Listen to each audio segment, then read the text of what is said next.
A number of viewers have asked my opinion on the US government's recent moves towards UFO disclosure, so I'd like to devote this two-part series to reviewing these developments and offering my take on them. In this first video, we'll look at the statements of Tom DeLonge, former guitarist of Blink-182, and the secret government organization that DeLonge claimed to have helped reveal, the Advanced Aerospace Threat Identification Program, or AATIP.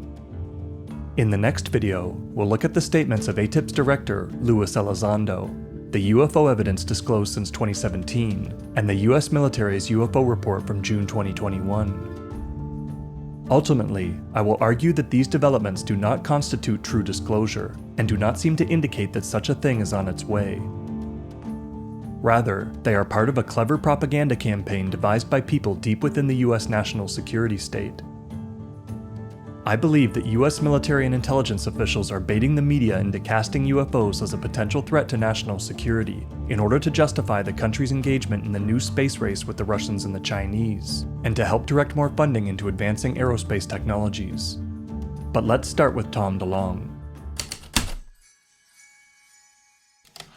Tom DeLonge was the singer and guitarist of Blink-182, a pop-punk band that enjoyed massive commercial success in the late 90s and early 2000s. DeLonge's output exhibited his long-standing interest in UFOs and government secrecy, most notably in the song Aliens Exist.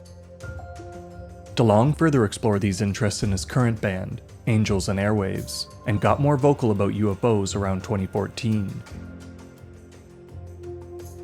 In 2015, DeLonge gave an eyebrow-raising interview with Paper magazine, in which he boasted that someone in the US intelligence community was trying to get to him. We have since learned that sometime before the Paper interview, Tom reached out to Lockheed Martin's Skunk Works, or Advanced Development Sector, proposing that they collaborate on a documentary about secret military aircraft. Though Skunk Works declined, they invited DeLonge to attend an employee social event where he again pitched his projects to the attendees. Over the next year or two, DeLonge was introduced to a wide range of government, military, and intelligence personnel, who convinced him that they were interested in helping to get the government's knowledge on UFOs released to the public. After this, DeLonge began publicly teasing the fact that he was in communication with officials in the US government, who, incidentally, were showering him with gifts. In October 2016, WikiLeaks released a trove of DeLonge's emails to Hillary Clinton's campaign chairman, John Podesta, proving that DeLonge had been in talks with Podesta and Major General William McCasland of the US Air Force. This seemed to bolster his credibility. After another year of enigmatic social media posts promising big things, DeLonge announced the creation of a public company called To the Stars Academy of Arts and Science in October 2017. To the Stars Academy, or TTSA, has both an entertainment and a research division. The former to produce science fiction films and books on UFOs and secret government projects, and the latter to fund research into advanced aerospace technologies.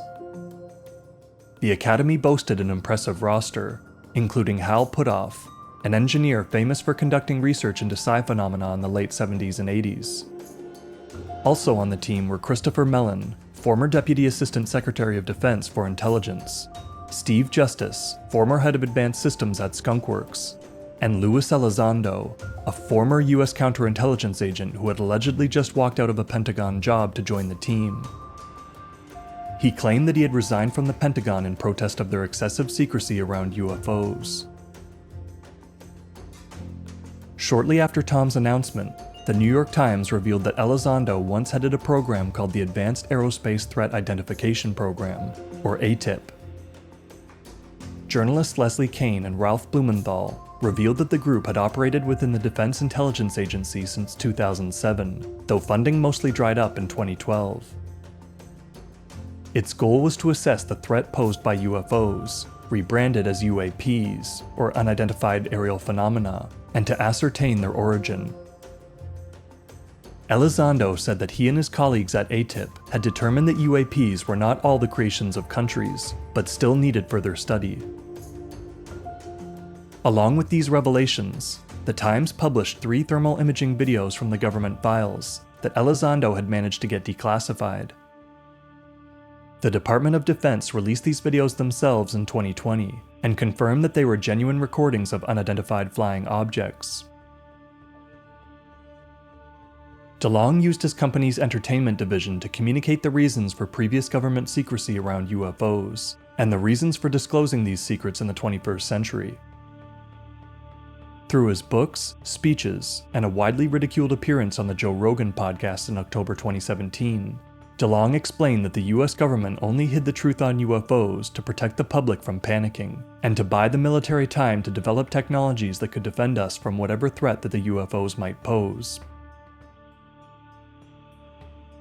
The mainstream media immediately changed their tune on the previously neglected subject of UFOs, and hailed the revelations as the beginnings of UFO disclosure. Tom was judged to be a hero by some, and open minds even gave him Researcher of the Year award for 2017. Others were skeptical. To understand the actions of DeLonge and Elizondo, we need to view them within the context of the history of the US government's relationship with UFO research. Since US government officials first publicly acknowledged the UFO phenomenon in the summer of 1947, they have repeatedly lied about reports, fudged their own data, and attempted to sabotage public UFO research by disseminating disinformation. Data that's been collected, including videos of UFOs, are frequently subjected to excessive classification and are often lost to the public forever. For example, someone apparently removed some of the best frames of the Mariana UFO film while it was in the possession of military analysts at Wright-Patterson Air Force Base in 1950. Before becoming a Mercury astronaut, American Air Force pilot Gordon Cooper handled quality film of a UFO landing at Edwards Air Force Base in 1957 and sent it off to the Pentagon. No one has seen the footage since. Project Blue Book, the government's longest-running UFO investigation group, was largely a PR front for most of its existence, and was eventually closed when a government-funded and massively controversial study known as the Condon Report concluded that UFO reports were of no value to scientists, and that none of the sightings constituted any hazard or threat to national security. Since then, US government officials have insisted that the government no longer investigates UFO reports. At the same time, however, agents from the US government have continued to cover up sightings. For example, John Callahan, former division chief for the Federal Aviation Administration, claimed that following a UFO encounter by the crew of a Japan Airlines flight in 1986, several men from various agencies came into his office to confiscate the tapes and radar data. Not only has the US government consistently refused to engage in open, honest research on UFOs, they have been actively trying to sabotage public ufology since as early as the mid-1950s. In 1953, the CIA recommended the convening of the Robertson Panel, a scientific committee tasked with reviewing the UFO data and making national security recommendations. The panel concluded that while UFOs themselves were not a national security threat, reports of them were, in that they could overwhelm official channels of communication. The panel thus recommended that the government initiate a public education campaign to reduce interest in the UFO phenomenon, and to monitor civilian research groups. At some point, this monitoring turned to active disruption, as revealed by Mark Pilkington in his book and 2013 documentary, Mirage Men. For example, in the early 1980s, a counterintelligence agent named Richard Doty convinced a former pilot and amateur stargazer, Paul Benowitz, that the secret military craft he was seeing around Kirtland Air Force Base in New Mexico were actually alien spaceships. Doty fed him a mix of fact and disinformation designed to lead him down a path of paranoid conspiracy theories, and eventually drove him to the point where his family checked him into a psychiatric facility. In 1989, ufologist Bill Moore admitted to having unwittingly taken part in this campaign against Benowitz. DeLonge and Elizondo would have us believe that the AATIP program marked the start of a whole new chapter in the government's approach to UFOs. But if not the government's long history of deception, then DeLonge's own words should convince us that this is not the case. DeLonge and Elizondo have assured us that they had both personally become frustrated with the government's excessive classification of UFOs, and had finally convinced certain people to begin the process of disclosure, but only in a limited and highly controlled kind of way. In his famous appearance on the Joe Rogan podcast, DeLonge described what he was doing as a middle road between disclosure and classification. When Rogan asked him why he chose to mix the truth with fiction in his books and films, rather than share the truth exclusively, DeLonge responded by stating that the information has to be managed in a certain way for people to understand. Truth. Because it has to be managed in a certain way for people to understand. Elsewhere, DeLonge explicitly distanced his efforts from the disclosure movement, and made a number of statements to suggest that he was knowingly taking part in a public relations campaign to rebrand the US government, military, and intelligence community, and to communicate official narratives on UFOs and national defense. Ufologist and publisher Robbie Graham pointed to several dubious admissions in his incisive two-part expose, The DeLonge Delusion, published on Mysterious Universe. As Graham pointed out, DeLonge described the Secret Machines series in a way that makes it clear that he was wittingly acting as a conduit for the communication of the official narrative on UFOs. DeLonge claimed, "I am representing 10 people that are of the highest rank and office within the Department of Defense establishment, and they are asking me to communicate something that they see as the utmost national security issue that has ever existed. I'm creating a vehicle that's going to allow some very important men and women at the highest levels of office and rank within the Department of Defense to put in information so people can understand all the things they want people to understand about this topic." By going to high-level sources in the military and intelligence community, DeLonge felt that he was ensuring that only the most accurate information was being conveyed to the public. "There won't be any disinformation in my project," he claimed, apparently unaware that members of the government have the ability to lie. As Graham remarked, this claim is so naive and illogical as to make one wonder if DeLonge even understands the meaning of disinformation. DeLonge stated clearly, both privately and publicly, that his ultimate goal was to have the youth specifically develop a more benevolent understanding of the country's national security apparatus. In an interview with LA Weekly, he claimed that "I wanted to reverse people's cynical view of government. When people hear this, they're going to be so relieved that it's not some big bad secret government. It will change the way people feel about our military and intelligence leadership." In an email to John Podesta, DeLonge stated that he would rebrand the much-maligned Clinton advisor as a man that the youth can trust and rely on, adding, to remove all doubt, that this project is about changing the cynical views of youth towards government. The perception that DeLonge seemed most committed to changing was the common belief that the US government doesn't want people to know the truth about UFOs. Paradoxically, DeLonge believed that the reason that the CIA derailed UFO research was to bring us the truth about the phenomenon, and the reason that they had us believe it wasn't real was to protect us from it. DeLonge explained that in the 1950s, the US government was afraid that a foreign power might exploit the UFO mania to disrupt the country's defenses.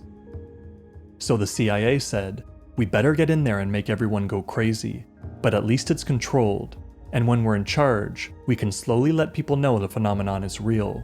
But don't worry, we've been building something secret to help protect us.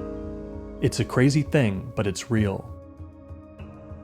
This is exactly the scenario laid out in DeLonge's Secret Machines books, which, of course, makes the US military and intelligence community out to be the heroes of the story. As Graham put it, historical UFO secrecy has always been for the greater good. The bad guys were the good guys all along. As DeLonge wrote to Podesta, the goal was to get the youth to see it this way. After sharing a link to the rough edit of his first film trailer, DeLonge explained his general bait-and-switch strategy. "Please understand the teaser is made to pander to a youth audience, and then we will change their views in the actual film from a conspiratorial one to a new non-cynical and supportive one." Putting aside the commercial exploitation of his newfound celebrity, DeLonge was little more than a communicator, or propagandist as it were, for the US government, and seems to have been aware of this fact. We've just reviewed the facts. Now, I'd like to offer my take on what these developments mean for ufology, and what's really driving this so-called disclosure campaign. DeLonge, I feel, was effectively recruited by the US intelligence community to help break the story of UFO disclosure in a youth-friendly way. Of course, the military did not need a rock star to release a few videos and let the public know about AATIP. They could have easily done this themselves, but they knew that having an outsider appear to wrestle this information from their hands would be more convincing than a simple release from their own public relations department. Ultimately, DeLonge's mission was to sell the public on the promise of imminent disclosure, thus priming people to accept future propaganda from the US national security state. He was rewarded with a cadre of top officials and government scientists to staff his company and boost his credibility and profile. This is not to say that DeLonge is a shill, per se, or believes that he's acting dishonestly. DeLonge comes across as very patriotic, and may very well believe that spreading government propaganda is in the public's best interest. However, it seems to have never occurred to him that his team of insiders might be lying to him about things like captured alien bodies and time warp technologies. When Rogan asked him directly if he'd ever considered that one of his main informants was bullshitting him, DeLonge answered emphatically in the negative. Did you ever think maybe this guy's bullshitting you? Or he's a crazy person? No. Fuck no. Indeed, he admitted to never having seen any of the technologies that his sources claim they had outside of a few sketchy videos on the internet. So when you say that all this technology exists, have they explained this to you, or have you seen it physically? Oh, I haven't seen anything physically like that. I wouldn't be allowed to go anywhere if that does or doesn't exist. In addition to selling a new narrative on the history of UFO secrecy, DeLonge, Elizondo, and others on the TTSA team were tasked with convincing the public of the threat posed by UAPs and the relative inferiority of the top American war machines. But while UFOs often violate sensitive airspace and startle pilots and other personnel, they almost never harm people and rarely disrupt military operations. What's more, ever since the publication of the Condon Report in 1969, the largest ever scientific study of UFOs, both military spokespeople and mainstream scientists have repeatedly insisted that UFOs were of no interest to either science or national security. Why is it that more than 75 years after the US government first became aware of UFOs, and more than 50 years after proving that they were of no value to science or security, US officials are suddenly claiming that the opposite is true? The failure to address this glaring contradiction with such an authoritative study, flawed though it was, is suspect. But of course, the threat narrative is central to the entire campaign.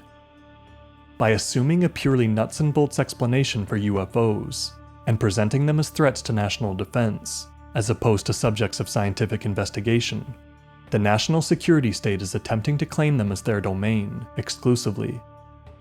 Thus, if we want answers on UFOs, or even to feel protected from them, we must throw our money and resources at the sprawling complex of defense contractors, intelligence agencies, and secret government programs that study these things, and not at any academic institutions or civilian research groups. It is very telling that amidst all this buzz around UFOs, there are no calls for public scientific research. Fans of this channel will know that I have repeatedly drawn attention to the many anomalous dimensions of UFO encounters, suggesting that the phenomenon is not purely, or even primarily, physical in nature.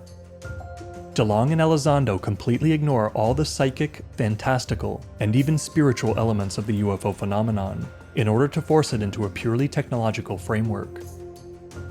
This is an affront to honest UFO research, and will no doubt lead to many millions of people becoming misinformed on the true nature of the phenomenon, and the many complexities in the data. I strongly believe that we must resist the government's framing of the UFO question, and reject the idea that it is one to be answered by the US national security establishment. In the next video, we'll see how Elizondo continued the campaign after DeLonge's withdrawal from the spotlight, and review the findings of the government's long-awaited UFO report of June 2021. We'll also delve deeper into the question of why the government began its faux disclosure campaign in the first place, and what they might be trying to get from it.